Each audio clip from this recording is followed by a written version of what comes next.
കൊടുവള്ളിയിൽ jewellery ഉടമയെ ആക്രമിച്ച് സ്വർണം കവർന്ന കേസിൽ വൻ വഴിത്തിരിവ്. കവർച്ചയുടെ മുഖ്യ സൂത്രധാരൻ കടയുടമയുടെ സുഹൃത്തായ രമേശാണെന്ന് പോലീസ് പറഞ്ഞു. രമേശ് ഉൾപ്പെടെ 5 പേരുടെ അറസ്റ്റ് രേഖപ്പെടുത്തി. മോഷ്ടിച്ച സ്വർണവും കൊട്ടേഷൻ സംഘത്തിന് കൊടുത്ത 12 ലക്ഷം രൂപയും പിടിച്ചു.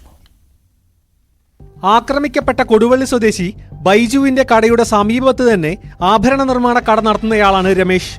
ബൈജുവിന്റെ സുഹൃത്തു കൂടിയായ രമേശ് നൽകിയ കൊട്ടേഷൻ പ്രകാരമായിരുന്നു കവർച്ച.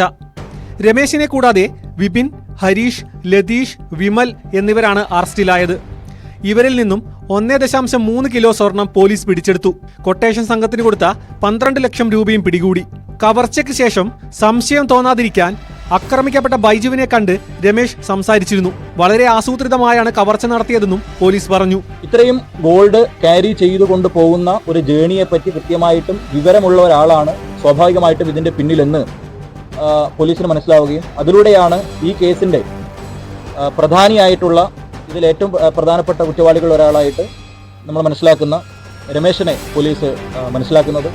കഴിഞ്ഞ ബുധനാഴ്ച രാത്രിയാണ് സ്കൂട്ടറിൽ വീട്ടിലേക്ക് വരികയായിരുന്ന ബൈജുവിനെ ഇടിച്ചിട്ട ശേഷം കത്തികാട്ടി ഭീഷണിപ്പെടുത്തിയ സംഘം ബാഗിൽ സൂക്ഷിച്ച 2 കിലോയോളം സ്വർണവുമായി കടന്നു കളഞ്ഞത്. വ്യാജ നമ്പർ പ്ലേറ്റ് വെച്ച കാറിലായിരുന്നു പ്രതികൾ എത്തിയത്. CCTVകളും മൊബൈൽ ഫോണുകളും കേന്ദ്രീകരിച്ച് നടത്തിയ അന്വേഷണത്തിലാണ് പ്രതികളെ പിടികൂടിയത്.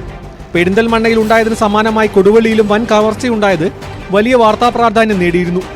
എന്നാൽ ചുരുങ്ങിയ ദിവസങ്ങൾക്കുള്ളിൽ പ്രതികളെ പിടികൂടാനായത് പോലീസിന് അഭിമാനമായി. ന്യൂസ് 18 കോഴിക്കോട്.